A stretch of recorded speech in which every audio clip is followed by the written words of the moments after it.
What kind of question is that? 100%. Of course. No matter how expensive that buffet is, I will get my money's worth. I'm going to eat the whole restaurant. Rule number 1, don't go for the carb.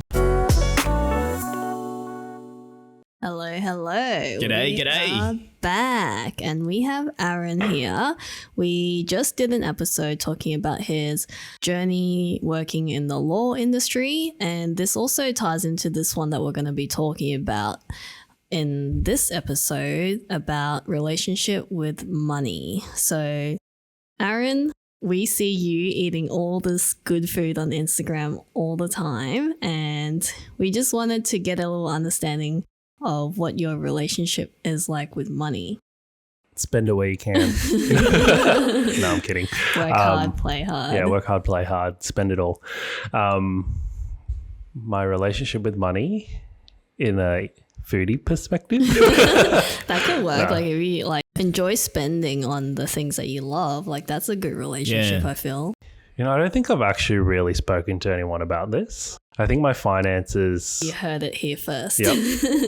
I think I like to manage my finances, but I'm very much a type of person who is spend within your means. Yep.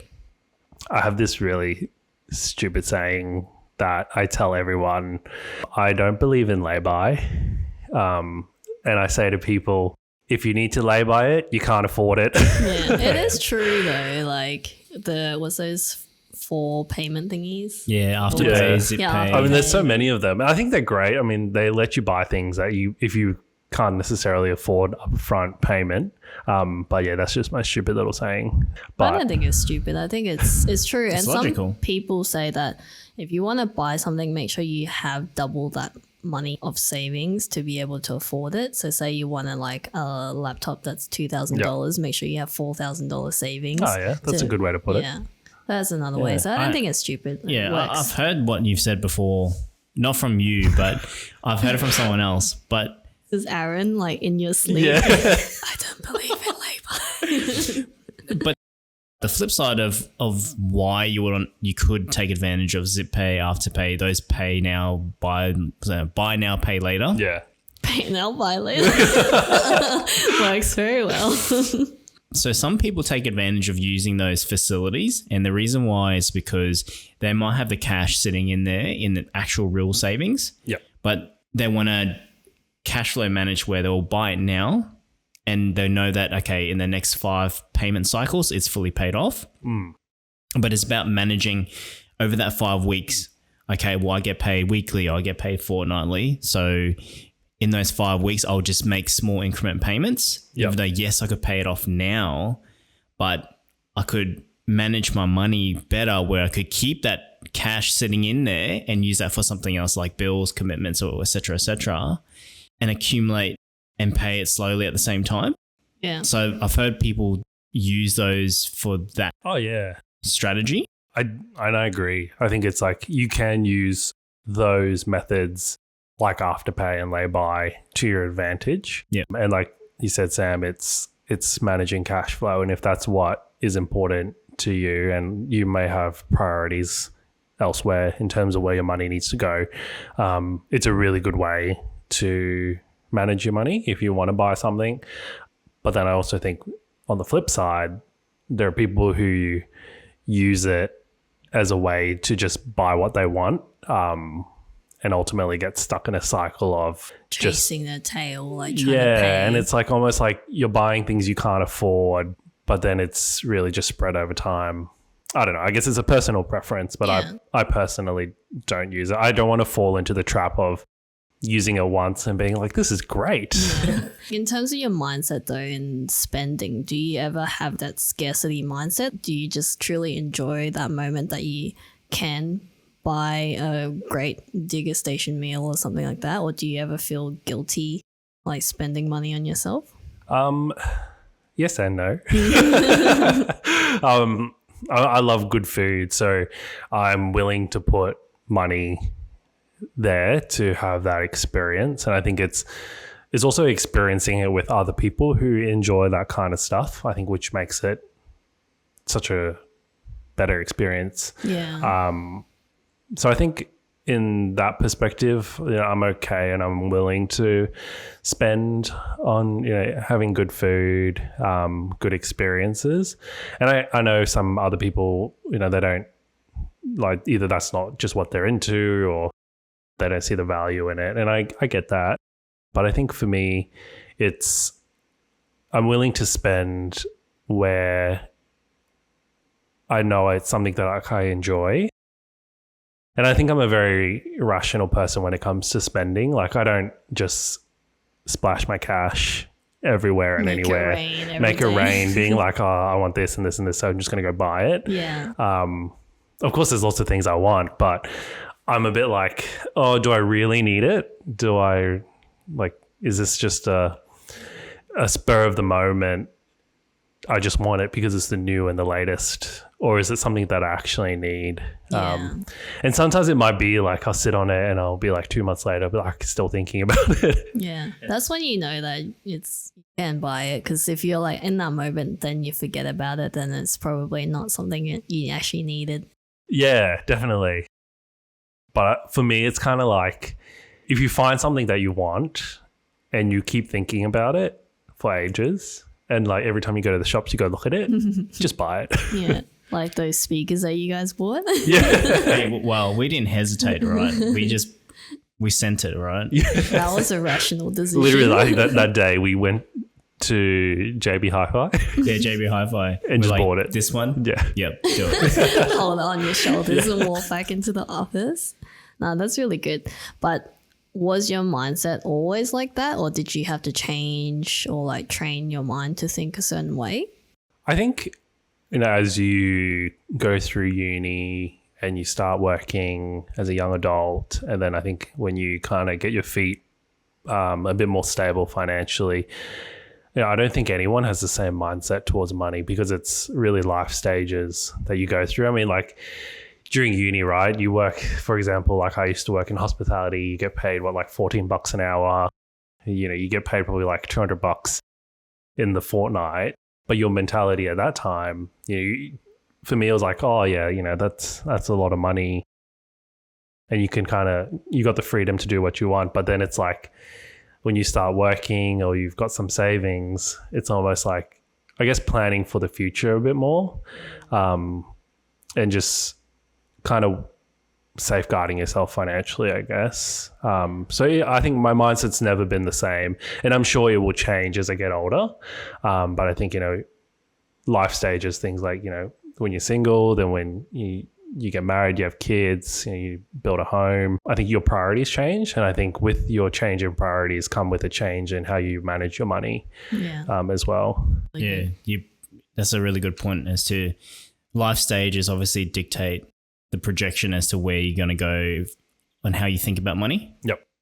And I think the good thing about how you see the value of spending money, right? So dialing it back to, you're open to spend money on food because you enjoy eating good food, but it's also the experience that the food gives you. Yeah. Especially when you have your friends with you, you can experience it all together. Yep. And that's something that you can cherish, you know what I mean? And I think we're very similar in the fact that we love doing like digger stations, and we're open to go out there and experience it, even if it is expensive, but it's like a once-off kind of experience that you can only really get in that moment. Yeah. And it's good when you have the company to go with you as well. Oh yeah, 100%. And I think it comes back down to, like I said before, spending within your means. I think it's like, if you're in a position where you can't afford a $300 meal, obviously don't go do it.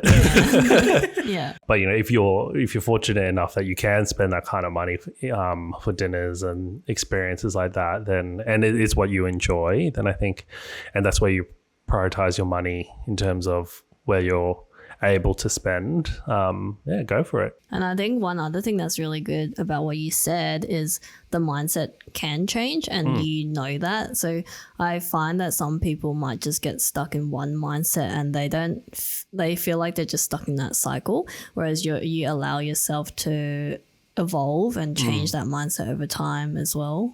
Yeah. So I think that's really, really good. When you were younger, would you say that you were a bit more cautious on your spending, and then now you're kind of like a bit more like yeah, I can spend on the things that I want. I wouldn't say I was cautious with my spending. You were still like $200 fine dining. I think I was fortunate enough that I grew up in a family that was able to provide a lot of things and a lot of experiences for me. But obviously behind that is, the hard work that your parents sacrifice to give us the opportunities and the experiences that not everyone can have. But I think it's just I think it's a maturity thing, honestly. As you grow older, your mentality of how to manage your money, I think, just shifts. And for me, it's also about planning for the future. I think nowadays it's always, all you hear or everywhere is, be money smart, invest for your future. Rates. Yeah, interest rates going up. Everything's getting more expensive. And I think it's starting now when you're young and safeguarding yourself for when you're older, which I think is important. I think for now, like for me, it's like you think about it now, it's like, 30 years down the track, like start investing now, like I put my money elsewhere. But I think it's really important because when it is 30 years down the track and you look back, you're probably going to be like, I wish I invested 30 years ago. Yeah. I think it's just being smart, knowing where your priorities lie as well. I agree with you. Your maturity changes the way that you think about money and also just the relationship with it, because it could be because of my upbringing. Like a lot of Asian families kind of have that scarcity mindset where they're like, oh, you need to make sure you buy the deals, like all the saving, anything that's like discounted, go to that aisle and buy stuff from there and like Love always a good deal. hold on to your money.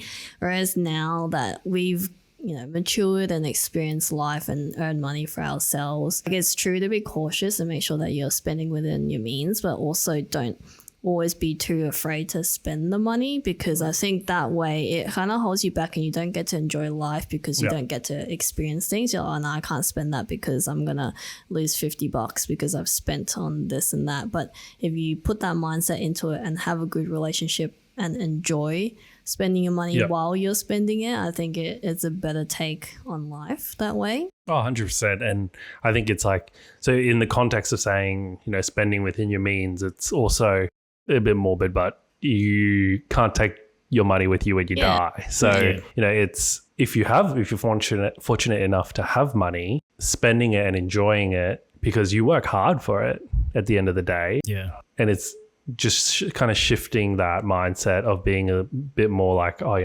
from saving every dollar, every penny in your bank account. I think that's great. But then it's also like, you got to treat yourself every now every now and then.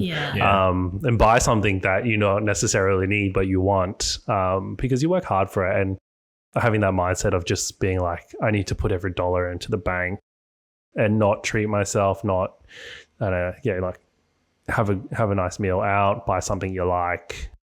Yeah, it's tough to get out of that mindset, but I think it's something that it's good. Yeah. And it's like, it becomes stressful too if you're always just worried about money and not being able to enjoy it, I feel. Yeah. Yeah, I'm a little guilty of that mindset sometimes, because you're always thinking, oh, is that good value? Am I getting my money's worth? I don't know if you feel guilty. You spend more than me. Well, just look in that shoe cupboard and like all the shoes. And then hey, that's from a lifetime ago, right? And then the Warhammer collection. No. I buy a lot of stupid shit, but like you said, Aaron, it's like you work hard. Yeah.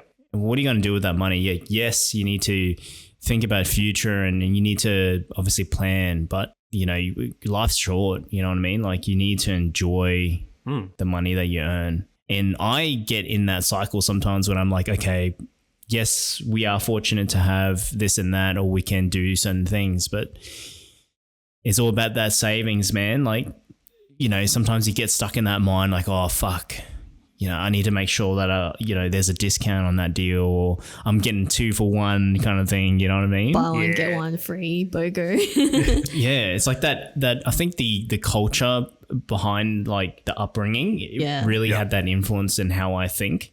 It's like, you know, my parents always used to be like, "Oh, make sure you fucking get a good deal when you buy that." Like if it's not on sale, don't buy it. Yeah. If it doesn't Yeah. have that yellow don't waste your sticker. time.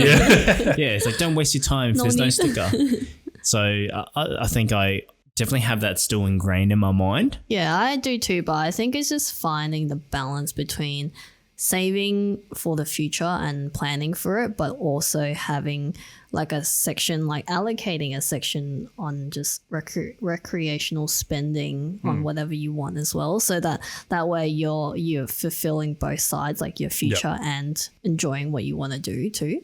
Yeah, and I Yeah. think that's a really big thing, what you said, Amelia, like putting aside money for recreational stuff. I think a lot of people, when you're like in my early days when I thought about budgeting, it's like, you know, X amount into savings, X amount for bills, X amount for so-and-so, and you try to exhaust it, but then you forget that a part of budgeting and saving is putting aside money for recreational stuff that you want to do. Yeah. And I think, you got to treat yourself. Yeah. Moral of the story, treat Moral yourself. yourself. of this Yeah. episode, treat yourself. So one thing I want to ask, because this is a very like typical Asian thing, if you go to a buffet, would you make your money's worth by eating as much as you can? What kind of question is that? 100%. Of course. No matter how expensive that buffet is, I will get my money's worth. I'm gonna eat the whole restaurant. Rule number 1, don't go for the carbs. Rule number 2, Go not for the soup. seafood. Go for the seafood and everything that's expensive. Yeah, that's true. I actually haven't had a buffet in a while, actually. Yeah. Neither have I. Yeah. It's been a while, hey. Yeah. I think there was that buffet. I forgot the restaurant, but it's down the Gold Coast. Q1. Bazaar? Is it Bazaar? Bizarre. Oh, that's good. Yeah. Is that still there? I think so. Love a good buffet. Fuck, we need to go. Hey, that's some good shit there. Yeah. That's where you see all the Asians. $100 all you can eat. Do you think your friends align to like that similar sort of? Do you think it's important Well, to have yeah. friends that align to the same money mindset? I think so. I think if you're going to spend in a certain way with your friends, obviously you need the same mindset. And I think you also need to, be in a similar financial situation as well. Obviously, that's not going to work all the time. But I think it's good to surround yourself with people who manage their money in similar ways. And I think my circle of friends, we don't necessarily talk about where we put our money and how we manage it, but I think it's reflected in, the things you do and the things you want to experience and stuff like that. But yeah, I think it is important. I mean, I personally, I wouldn't go out to the shops and just splash all my cash on like designer stuff every weekend. Yeah. When I get a paycheck kind of thing. Like that's just not who I am and that's not who my friends are that I know of. But that's just, I think, an example of surrounding yourself with people who are in similar mindset as well. And I think it's always nice to buy nice things when you can, but I'm personally not the type of person. And I think I have moved on from that mindset, being like, I want, this branded thing. I want, the latest and the greatest Like the LV thing. wallets. Yeah, or the something. LV wallet, the Gucci. The Gucci. Your favorite, Do you mate. still have Yeah. my Gucci shirt? Yes. It's fake, by the way. It's a Fucci. Fuji. So I think, surrounding people with the same mentality, I think is important. And I think it's the exact same thing as surrounding being around like-minded people. And I think it's the exact same situation. Yeah, I do think it's somewhat important too, because if someone's like, say you were willing to go spend money on that fine dining experience again, but you had some other friends who are like kind of reluctant to spend that much on fine dining. Like, it's not that you're judging them or not respecting what they are, but then you miss out on the experience of sharing that with them as well. And then it's kind of hard. And then over time, you might not see them as much, or you don't get to hang out over something that you like to do as well. So I think it is important. And I think on the flip side, it's just accommodating. Like I have my circle of friends. We're not all of us go to all these fine dining things all the time, but there are some that who do enjoy it, and we do go together. And then every now and then, some others come along. But in saying that, we do other things than fine dining. Like find other experiences that you can share with your friends as well, and mutually respecting each other's like choices. 100%. And it's like, you know, if your group of friends say, you know, I want to go do XYZ and it's going to cost heaps of money, and someone says, oh, look, like I'm not willing to spend that much, or, you know, I've got other things that I need to prioritize my money for, that's 100% fine. That's their personal choice. And I think finances obviously is a very personal thing. So I think people should respect that. And I don't think it's really a big thing. You know, if someone says no, they don't want to spend the money on it, then so be it. Yeah. So you can still go and experience it, but you maybe just find something else to do together, whichever one agrees on. Yeah, and like people's life stages are different too. Your friends may not all be in the same life stages, so it's just respecting that as well. Yep. Yeah. I just obviously brought up that friend thing because obviously, as we said at the start, certain people view the relationship of money and how they use it differently. Yeah. So like the value, that's what I was saying. Like people see food based on, okay, it costs this much, but is it a big size? The quantity is there, kind of thing. So I think certain people kind of go, well, okay, if I'm paying $50, I want to make sure that it's a big fucking meal, as opposed to, okay, I'm okay to pay $50, but it's art. It's like the experience is what you're buying. It's the same as buying like designer bags. There's those like tiny ass little bags that probably fits like a 5-cent coin in there, and it's like $2,000. Like, what are you gonna put in there? Yeah, that's true. So it's the same thing. Like some people might just appreciate the bag for it itself, and some people might not see the worth in it. So, and I think even like just going back to the whole fine dining experience, I'm very much like I won't go unless I want to. Like if someone was like, oh, there's this restaurant or there's this event and it's $300 and I'm not really that keen, I'll say no. I really genuinely need to have an interest in going to spend that kind of money too, because like you said, it's like the worth of spending that money and the experience.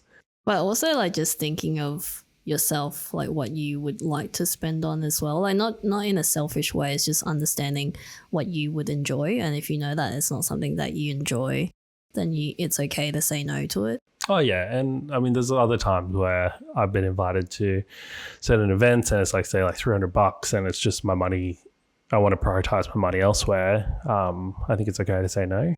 Yeah, I think that's the biggest thing is a lot of people are afraid to say no. I think it's good that sometimes you can understand that you can say no and just say, like, just let them know that you have other priorities. Oh yeah, definitely. Has there ever been a time where you say you've spent so much money on something and you've ever like thought back and go, fuck, probably shouldn't have bought that? Or like buyer's remorse, or feel like guilty. Some sort of remorse, guiltiness. Let me think. Like you just enjoy life every single moment. I think I think there was a period of time during uni where I bought like a lot of clothes, and at the time like I was like, yeah, this is great. But then I think when I do like my spring cleaning, and like either it like doesn't fit or I just haven't worn it in ages, I'm like, man, I spent $150 on the shirt. I've worn it like 3 times. Holy moly. Stuff like that, yeah. But then I just try sell it to make my money back at least. Yeah. But yeah, no, I don't think I don't think I've made a big purchase where I've really had buyer's remorse. And I think that comes back to me just being so, like, I think about it a lot before I do it. And I do a lot of research about the thing that I want to buy. I look at reviews. I watch YouTube videos. I talk to people who have them. Like I really need to be comfortable before I pull the trigger on it. So, and I think that's really helped me avoid buyer's remorse. as I well. do exactly the same thing. Like I research, I YouTube, I like watch anything, like stalk their Facebook, their Instagram, like watch their reels and like how does this product work? And I'm like, okay, yeah, it looks like something that I need. And like nowadays there's so many things, there's so many options of things, like, and they're all like, let's say all in the same price range. It's like out of the 5 of them, which one do I pick? Yeah. So then that's why I'm always like, oh, is this one better than the other? That's why I watch YouTube videos. And then I'm like, okay, I think I know which one I want. Yeah, you got to get your money's worth. Yeah. Like the Dyson hair dryer, it's like $700. And then we bought one on Amazon, which has the same function. Obviously, it's not like exactly the same, but it was like $50. It looks like it though. Yeah, it looks exactly the same. $50, less attachments, but we just need it for a hair dryer, like a blow dryer, and it works. Yeah, I'm the same. When it comes to buying something, I need to do a full review, a full analysis of the product. Do like a chart and graph. Yeah, and man. everything. Like SWOT. Yeah, SWOT analysis. With the squares. The quadrants. Yeah, I need to make sure I research before I pull the trigger. And like you said, there's so much shit for one particular product. Oh, yeah. And it's crazy. It's like your options are endless. And it's like, well, if I'm paying $500 and all 5 products are $500, what's better? Yep. So it's kind of like you have to, I think nowadays we have the tools like YouTube and Google now to really do that review and making sure that what we're buying is what we're paying for. But I think it's also important. It's not what product is better. Like the reviews could be like, this is really good, this works out, and this is not that good. But it's reading between that and finding what suits you and your lifestyle as well, if it's a product. So just because it works for someone, it may not work for what you need. 100%. Yeah. Do your research, everyone. Don't buy recklessly. Yeah, I don't think I've ever just gone out and just been like, see it on the shelf and be like, Let's try it. I want to buy that, and just bought it. I like if I see something on the shelf, I'll like still Google it while I'm in the shops. Yeah, I do the same thing as well. And then like usually when you're in the shops, there's like no reception. So you have to like walk to the It's door. a trap. That's why. They purposely block your reception. Yeah. So we'll end it with, again, 3 tips on having a good relationship with money. 3 tips. Number 1, I think like we've said, spend within your means. I think that's really important. Everyone has different financial positions, and I think some people are more fortunate to be able to spend more freely than others, but I think that's still, no matter how much money you have, it's spending within your means as well. Number 2, treat yourself. Treat yourself. Treat yourself. That should have been number 1. Yeah, true. Sorry, switch it around. And number 3, I think the other one is don't compare yourself. Like you don't compare your financial position to others, because I mean, in so many ways when you say don't compare yourself, but if you're always comparing yourself to what, your friend has the latest, greatest, newest thing and you can't afford it, either it's going to be you'll just recklessly spend out of your means, or you'll just never be satisfied with where you are in life in terms of your finances. So I think we've always said from the beginning, finances are such a personal thing, and it's something that you really need to, like, no one can look after your money but yourself, right? You can't, unless you have like a financial planner or something, but Personal accountant just sitting next to you every day. But yeah, I think it's if you compare yourself all the time, like if you've got a super rich friend and they buy the nicest things all the time every time you see them, and you want to be like that, but that's not within your means, then that's not going to do any good for you, because at the end of the day, those are material things that hold no value. At the if you ever they don't increase in value, but they're really just materialistic things. So those are my 3 tips. Dang. I think that last one was really good. Yeah, that was good. Unless it's a Rolex. That's Sam, not me. Oh, fucking hell. All right. Well, thank you so much for sharing your tips. These are really, really good. And make sure you invite us to your next dinner station. Yeah, let us know, because we see your Instagram account. Secretly admiring. Yeah, secretly admiring your food. But for the guys out there, let us know how you guys I wouldn't say manage, but what's your relationship? Yeah, what's your relationship towards money? Hey, and I think it's probably a topic that not many people really openly discuss. As Aaron said, it's private. But I think there needs to be awareness when it comes to it too. Yep. Because a lot of people sort of keep it to themselves or, they try and deal with it themselves. And I think, there is a lot of help out there when it comes to how to manage your cash flow, how to manage your money, how to save, et cetera, et cetera. Yeah. And I think it's like just talking to your friends about, what are they investing in or what have they been watching in terms of like if they're, learning anything about finances and just seeing where they see value in what their plans are.